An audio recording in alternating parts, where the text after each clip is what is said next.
Kwa mujibu wa vitabu vya dini, hususan Biblia takatifu, kwa ndugu zangu wa Kristo kama nilivyo mimi, swala la amani limetajwa kwa mapana sana kwenye Biblia takatifu. Lakini pia kiongozi wetu ambaye tunamfuata, Yesu Kristo, anaitwa mfalme wa amani. Katika kitabu cha Isaya, nabii Isaya sura ya 9 mstari wa 6 anatutajia majina 4 ya Bwana wetu Yesu Kristo. Anasema, kwa maana kwa ajili yetu mtoto amezaliwa, tumepewa mtoto mwanamume. Anasema huyu mtoto ana majina yake 4. Anasema ataitwa moja, mshauri wa ajabu. Jina la kwanza hilo la Bwana wetu Yesu Kristo. Wasomaji wa Biblia mtakubaliana na mimi. Jina la pili anasema anaitwa Mungu mwenye nguvu. Jina la tatu anaitwa Baba wa milele, na jina la 4 anaitwa mfalme wa amani. Sasa kama kiongozi wetu mkuu, muasisi wa imani na amani ambayo tunaihubiri siku zote makanisani, ni mfalme wa amani, maana yake sisi hatuna budi kuihubiri na kuifundisha amani, tena kwa ujasiri, pasipokuwa na hofu ya namna yoyote, kwa sababu ndio msingi wa imani yetu. Sijui kama tunaelewana vizuri. Msingi wa Ukristo ni amani. Katika kitabu cha Yohana, Injili ya Yohana sura ya 14 anasema mstari wa 27, na wapeni amani yangu, na waachieni amani yangu, ni wapavyo mimi. Yani amani anayoitoa Bwana wetu Yesu Kristo, anasema sivyo kama ulimwengu unavyowapa. Amani inayotoka kwangu ni aina tofauti kidogo. Amani ninayotoa mimi inaburudisha mpaka nafsi, inaburudisha moyo. Ukiwa na amani ya Kristo, unakuwa na uwezo wa kufanya maamuzi yaliyo sahihi. Kwa hiyo swala la amani, kwa mujibu wa maandiko matakatifu, Biblia ambayo ndio msingi wetu, ndio katiba yetu inayotupa kibali cha kufundisha na kuhubiri dini ya Kikristo, msingi wake mkubwa ni amani ya Kristo Bwana wetu. Kwa hiyo kama taifa la Tanzania, ninapowaona na kuwafuatilia hawa waasisi wetu, baba wa taifa letu Mwalimu Julius Kambarage Nyerere pamoja na hayati Amani Abeid Karume, wote kwa ujumla wao walihubiri amani, walisisitiza amani. Hakuna utulivu wowote utapatikana kwenye nchi yoyote, kwenye jamii yoyote, kwenye familia yoyote, isipokuwepo amani kwanza. Tunaanza na ngazi ya chini kabisa ambayo ni mtu binafsi. Kama mtu binafsi atakuwa mwenyewe amekolapse, anaweza akafanya mambo ya ajabu sana. Lakini kama atakuwa na amani ya kutosha, huyu mtu atanawiri, atastawi, atazingatia maono yake, ataishi katika ndoto zake, kwa sababu anaongozwa na amani iliyoko ndani yake mwenyewe. Lakini kutokea hapo inakuja amani ya familia.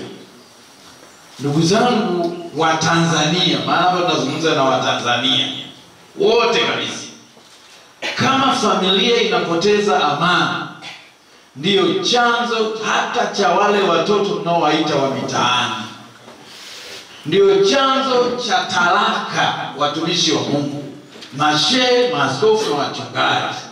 Talaka nyingi ambazo leo imekuwa kama ni kawaida, imekuwa kama kafashion hivi. Mimi ni mtumishi wa Mungu, kwa level yangu nakutana sana na hizo kesi za watu kutaka kuachana, watu kukimbia kwenye ndoa zao, lakini chanzo kikubwa ni uvunjifu wa amani, kukosekana kwa amani. Watu hata kama mume ana pesa za kutosha, ana maisha mazuri, lakini akipoteza amani na mwenza wake, huyo mama yuko tayari kukimbia hiyo nyumba, yuko tayari kuvunja ndoa yake. Wala hata angalia anaishi kwenye ghorofa, hata angalia mume wake ana magari si mangapi ya aina gani, yeye anachoangalia amani yake kwanza, amani ya familia yake. Ndio maana Bwana wetu Yesu Kristo anaitwa mfalme wa amani. Jina la Bwana libarikiwe sana. Mtumishi wa Mungu Paulo, wakati anataka kusisitiza jambo hili la amani, anamwagiza mwanaye Timotheo. Katika kitabu cha Timotheo wa kwanza sura ya 2 mstari wa 1 mpaka wa 3, pale Paulo anamwambia Timotheo, kabla ya mambo yote, yani kabla hujafanya jambo lolote, nataka dua, sala na maombezi yafanyike kwa watu wote, ili watu hawa waishi kwa amani na utulivu. Sasa kumbe, kama kuna jambo la kuombea ni kuomba amani. Kama tuna jambo tunatakiwa tulihubiri kwa nguvu zote, ni tuhubiri amani. Paulo anamwambia Timotheo, usipofundisha amani, usipoombea amani, mambo mengine hayatafanyika, mambo mengine hayataenda. Utulivu ukikosekana, hakuna mahala utaweza kusimama ukahubiri hiyo imani unayohubiri. Hakuna mtu atakuwa na muda wa kukusikiliza, kwa sababu eneo hilo halina amani. Amani ikitoweka, ndugu zangu, hakuna mtu anaweza akasogea hapo mahala. Kumbuka wakati fulani ilitokea kule Dar es Salaam, mabomu yalilipuka kwenye magara ya jeshi kule Gongo la Mboto na maeneo mengine. Yalipolipuka yale mabomu, ndio uone jinsi ambavyo Watanzania hatujazoea, hatujui. Nchi zingine kama Kongo, hata Kenya tu hapo wanatuzidi wenzetu, kwa sababu wamezoea kuishi kwenye vurugu namna hiyo. Lakini Watanzania hawajazoea kabisa. Yale mabomu yalilipuka yenyewe, sio kwamba mtu analengwa, sio kwamba makamanda wanayatupa kwa lengo la kufanya nini, maangamizi. Yalilipuka kutoka eneo yamehifadhiwa, yakalipuka, lakini madhara yake mpaka leo bado yanaonekana pale Dar es Salaam. Kuna nyumba zilivunjika zikaharibika kabisa, nyumba zilikatika zikasababisha hasara kubwa, majengo ya serikali, zahanati, shule zilibomolewa. Haya ni mabomu yaliyolipuka yenyewe. Sasa najiuliza mimi, kama ikitokea hawa wanaohubiri vurugu wakafanikiwa na kweli nchi yetu ikaingia kwenye vurugu, halafu wale wataalamu waliosomea hayo mabomu, namna ya kuyarusha, namna ya kuelekeza yakatue wapi, ikafanyika hivyo, Watanzania sisi tutakimbilia wapi? Muulize mwenzako, wewe utakimbilia wapi ikiwa Wakenya wanatamani kukimbilia Tanzania? Ikiwa wenzetu wa Nyarwanda wanatamani kukimbilia Tanzania, ikiwa wenzetu wa Kongo wanatamani kukimbilia Tanzania na wanaiona Tanzania kama nchi ambayo imependelewa na Mwenyezi Mungu, wewe na mimi tujiulize, tutakimbilia wapi? Msumbiji? Mimi nimewahi kuishi Mtwara. Kuna wakati kule Msumbiji palitokea vurugu si ya kawaida, watu ilikuwa inatisha. Msumbiji ilikuwa inatisha, wazee nadhani wanafahamu. Watu walikuwa wanafungwa kufuri mdomoni Kutana na wale jamaa wanakutoboa hapa, wanabana kufuli, wanakuacha hivyo tu, utajua mwenyewe. Nafungua naondoka nayo. Ndio mama akikutwa na mtoto mdogo, anachukua mtoto anaweka kwenye kinu, analazimishwa mtwange kwa mwichi. Unatwanga amekusimamia hapo. Haya maneno wanaosema vijana wa kileo, vijana wa sasa, kwamba acha tu tuingie kwenye machafuko, hawajawahi ona nini maana ya machafuko. Huo ndio ukweli nataka kusema leo. Lakini zawadi tuliyopewa na Mwenyezi Mungu Tanzania ya amani, kama kuna kitu tunapaswa kuwashukuru hawa waasisi wetu na viongozi wote wa nchi hii kwa awamu zao, awamu ya kwanza, awamu ya pili, awamu ya tatu, mpaka hii iliyoko sasa. Kama kuna jambo tunatakiwa kuwashukuru na kumwomba Mwenyezi Mungu awajalie heri na baraka waliopo na waliotangulia mbele za haki, ni katika eneo zima la kulinda amani ya Tanzania. Watanzania, mwezi ujao kama sikosei, au kama sio wa 11 mwishoni, vijana wetu pengine wote hapa tuna watoto wako sekondari, si ndio? Wanajiandaa kufanya mitihani ya kidato cha 4. Na nyinyi mnafahamu, ukiachana na hao, tunao vijana wanajiandaa kufanya mitihani ya kidato cha 6 mwakani. Haya mambo tunaposema tu acha iwe, acha yatokee, acha, umefikiria na mtoto wako aliyoko form 4 leo? Umemfikiria? Umefikiria muda wote aliyosoma kuanzia darasa la kwanza, la 7 mpaka leo yuko kidato cha 4 na anatumaini kufanya mtihani mwezi ujao ili aingie kwenye hatua nyingine ya maisha yake. Je, haya ambayo watu wanasema acha yatokee, yakitokea atafanyia wapi mtihani? Nini ndoto zake? Zitakuwa zimeishia wapi?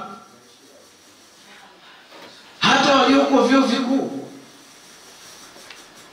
kuna wazazi wanawalipia watoto wao. Achana na gharama ambazo serikali inawalipia, maana sio wote wanalipiwa na serikali, sio wote wanapata mikopo. Lakini wako watoto wa Tanzania wenzetu ambao wazazi wao wameuza mashamba, wameuza mifugo, wanawasomesha. Ada ya chuo kikuu ni pesa ndefu sana. Haya yote tunayatazama, haya yote tunayafikiria kwa makini, kwamba je, tukiruhusu haya yatokee, nini hatima ya vijana wetu walioko vyuo vikuu wanaotarajia kufanya mitihani yao na kuingia kwenye hatua nyingine ya maisha yao? Nini hatima ya wafanyabiashara wa Tanzania ambao wanafanya biashara zao, wanasafiri, wanaenda kuleta mizigo kutoka China, kutoka Uganda, kutoka Kenya, wana mali nyingi, wengine wamechukua mikopo benki, wamehifadhi vitu vyao kwenye magara, lakini unaporuhusu au unapohamasisha vurugu, haya yote unayaona? Na je, vipi hatima yetu sisi viongozi wa dini sasa? Maana sisi kwa ofisi yetu ndio hapo, kanisa, msikiti ndio ofisi yenyewe. Tulijipenyeza huko, Mungu akatupa hiyo neema, akatupa hiyo karama, tukawa na sisi tumesomea hizi elimu za dini kwa ajili ya kuelimisha watu wengine na kuhubiri watu wengine, na ndiko tunakopata riziki zetu. Vita ikitokea haichagui kanisa, haichagui msikiti, haiangalii hapa kuna watu wanaswali, hapa kuna watu wanasali, haiangalii kuna watu wako hospitali, kuna watu wako shuleni. Vita ikianza, watu wa Mungu, tena mimi nasemaga vita si wale wanaoamua kuingia kwenye vita wanapungukiwa kidogo na akili, kwa sababu kwenye makutano ndio wanalenga hapo. Kwa hiyo hawaangalii makutano haya ni ya watu wazima peke yao au ni ya watoto. Si mnafahamu wenyewe, si mnaona kule yanayoendelea kule Gaza, wote tunashuhudia, mpaka hospitali zinapigwa. Sasa jiulize, huyu mtu ambaye anaamua kupiga bomu hospitali, ndani yake mwenyewe ana amani? Yeye mwenyewe amani ilishakufa, haipo. Kwa hiyo kwake yeye swala la amani halipo kabisa. Kwa hiyo ndugu zangu, kipindi hiki tunapoelekea uchaguzi mkuu, yako maandiko yanatutaka, yanatulazimisha kwamba lazima tutii mamlaka zilizopo. Na kwa mujibu wa Biblia inaweka wazi sana, watu wa Mungu. Nasema mamlaka zote zinatokana na nani? Na Mungu. Anasema na hata hii iliyopo. Shehe wa mkoa, sijui shehe wa mkoa, shehe wa wilaya alipokuwa anaongea hapa, alisema yako mambo ambayo Qur'ani imeyaeleza lakini yanaishi leo, yanafanya kazi leo, si ndio? Yaani yaliandikwa wakati huo na viongozi wa dini waliotangulia, lakini ukiisoma leo Qur'ani ni kama umeandikiwa wewe unaishi leo. Na Biblia ndio hivyo hivyo. Biblia nayo ni hivyo hivyo. Kwa sababu ukisoma kwenye kitabu cha Warumi sura ya 13, hii ngoja niisome hii. Sura ya 13 Warumi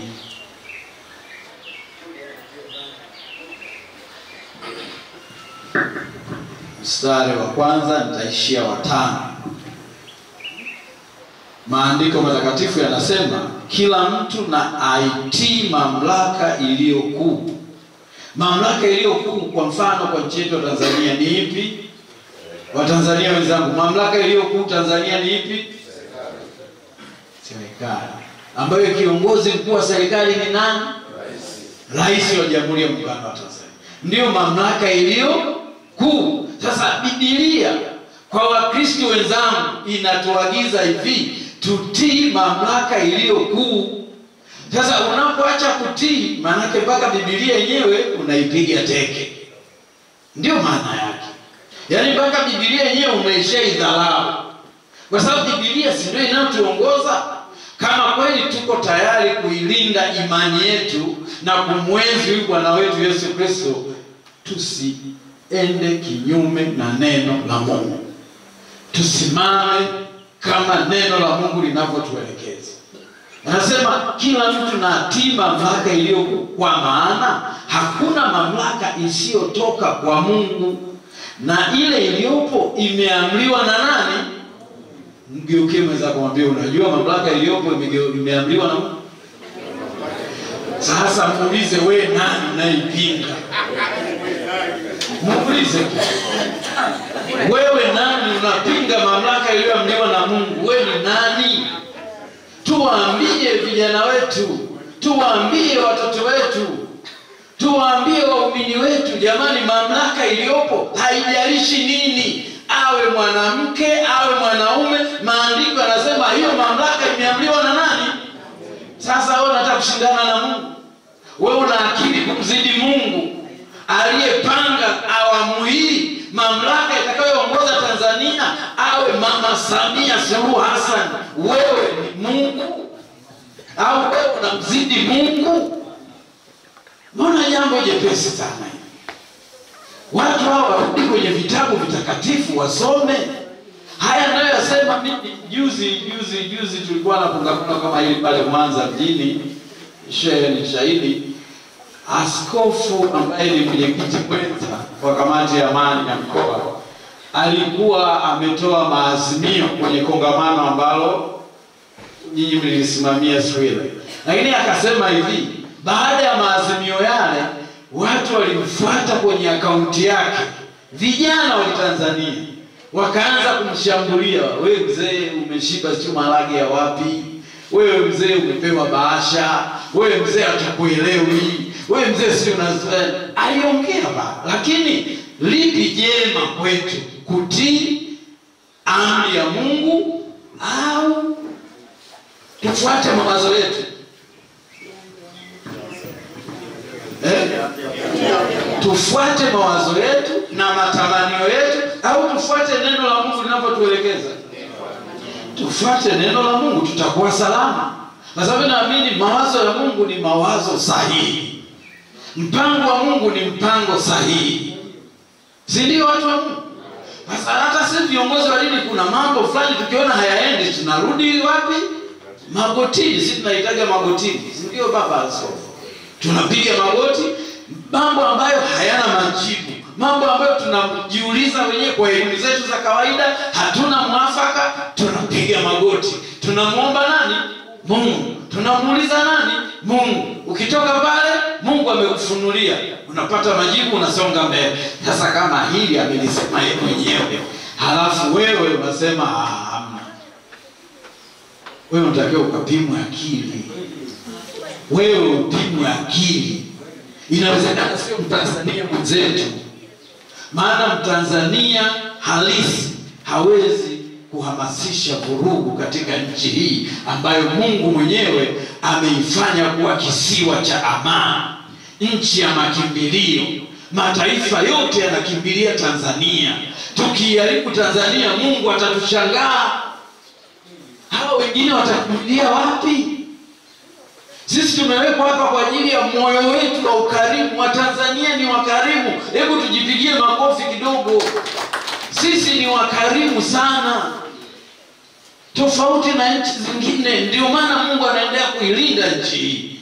Na niwaeleze Watanzania wenzangu ya kwamba haya yanayoendelea, usifikiri yote ni mawazo ya Watanzania. Kuna watu wako nje wanaionea husda Tanzania, wanaionea wivu Tanzania, wanatafuta kujua hivi kwa nini hao watu hata ufanyeje hawagombani. Mbona chaguzi zao kila mwaka wanapeana vijiti kwa amani, wanaapishana kwa amani? Nchi zingine jirani tu hapa, rais anachaguliwa, anaapishwa, askari wamezunguka, tena anaweza kuapishwa mahala ambapo hata hapana, sio Ikulu wala sio uwanja wa Taifa. Mnasikia tu kwenye mitandao ameshaapishwa. Unajua kwa nini? Hakubariki. Lakini Tanzania marais wote, awamu zote, uchaguzi ukiisha, watu wanapeana komando, wanatangaza siku ya kuapishwa rais, watu wanaalikwa, na hata hawa nchi zingine marais wanakuja, wanashuhudia jinsi rais anavyokabidhiwa katiba ya nchi na anaapa kuilinda. Wote tunamsikia anaapa kulinda amani ambayo ameikuta. Kuongeza neno, fanya mema kwa kiongozi aliyeko madarakani, utapata sifa kwake. Lakini wewe unataka umkosoe, na kukosoa kwenye hakuna nidhamu. Fikiria hata wewe baba mwenzangu, mwanao akukosoe ovyo ovyo kwa sababu sasa naye ameota ndevu, anakuja nyumbani anakukosoa tu anavyojisikia yeye, anakutukana, anajibu anavyojisikia. Wewe utajisikia kama kiongozi wa familia? Kuna vitu vingine tunaviona kwenye mitandao. Mimi kwa maadili niliyolelewa, nilivyofundishwa, nasikia vibaya kweli kabisa ninapoona watu wanatukana viongozi, wakebei viongozi. Nasema hawa ni Watanzania wenzetu kweli? Wamelelewa kwenye makanisa ambayo sisi tunafundisha na kuhubiri, wamelelewa kwenye misikiti hii ambayo mashehe naojua mimi waadilifu wanahubiri amani, wanahubiri heshima. Huwezi kupata majibu kabisa. Mstari wa 5 wa mwisho anasema kwa kuwa yeye ni mtumishi wa Mungu. Mstari wa 4. Jamani, hao sio manabii tulionao, hata hao wanasiasa ni waumini wetu, na wenyewe waambiwe amani ya nchi ni dhamana ya kila mtu. Sio inapofika nyakati kama hizi tu ndio wanatafuta viongozi wa dini kusisitiza, kuambia waumini. Hawa waumini, mkuu wa mkoa wetu wa Mwanza anatufundisha kila wakati, anasema hivi, hawa waumini, anasema watu ni wale. Akiwa msikitini, akiwa kanisani anaitwa muumini, si ndio? Akiwa kwenye mikutano ya kampeni anaitwa kada, si ndio? Akiwa kwenye soko pale anaitwa mfanyabiashara. Si ndio? Ukimkuta hospitali mgonjwa. Lakini mtu ni yule. Akija katika mimi muumini wangu, nikimkuta kwa shehe muumini wake. Lakini mtu tueleze kama kuna diwani anasali kwenye msikiti wako, kama kuna mkuu wa idara anasali kanisani kwako, waambiwe kwamba jamani, mmepewa dhamana. Haimaanishi kwamba nyinyi ni bora sana, mna akili nyingi sana, mna ufahamu mkubwa sana kuliko Watanzania wote milioni 60 na ngapi hapa. Ni wakati tu Mungu ametaka msimame hapo juu. Hivyo kuna tunu za taifa hili lazima wote tuziheshimu. Tuheshimu utu wa watu, tuheshimu matamanio na matarajio ya Watanzania, na mwisho wa siku tutaendelea kuwa na amani. Kwa habari ya kwenda kupiga kura tarehe 29, hilo jambo Biblia inatutaka twende tukapige kura, kwa sababu katika kitabu cha Warumi 18:18 nasema kula ufanya nini? Watu wa Mungu, kiongozi wa dini, ninasema amani ya Tanzania ni kitu muhimu sana. Tuache miemko, tuache kufuata mikumbo, tutunze amani yetu, maana baada ya uchaguzi maisha lazima yaendelee. Na mwisho wa siku tarehe 29 tukapige kura. Tumesikia sera za wote tumesikia sera zao. Akili kichwani mwako, utamchagua nani. Mungu awabariki sana. Asante sana.